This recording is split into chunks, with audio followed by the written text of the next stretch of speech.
மாங்கல்யம் தவழும் மகராசி வதனம் மறந்தாலே போதும் வேறென்ன வேண்டும். என்னக்கா அழுத? பையன் எங்க போயிட்டான்? கண்ண முடிக்காக்கா கண்ண முடிக்காக்கா கால் விட்டுவான். ஒரு பெரிய குடும்பத்தையே நிர்வாகம் பண்ணிக்கிட்டு இருக்கான். ஆனா அந்த நிர்வாகம் பார்க்கறதுக்கு இடைஞ்சலே நம்ம அம்மா தான். எப்படி அந்த குடும்பத்தை நிர்வாகம் பார்க்கறதுக்கு இடைஞ்சலே நம்ம அம்மா தான்.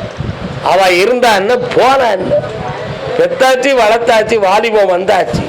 இனி வாலிபம் முறுக்கு நமக்கு இருக்கு, வாடுவரை போராடுடா அப்படிங்கிற எண்ணத்துல மதி மயங்கி போய் உள்ளாங்க கிடக்கு.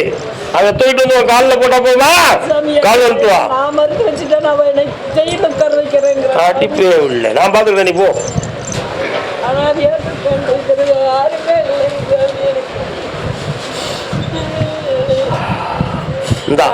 உன் பிள்ளை உன்னிடம் வந்து சேர்வான், உன் கடனை தீர்த்து தார, வீணாக கலங்காத. 3 முறை பார்ப்போம்.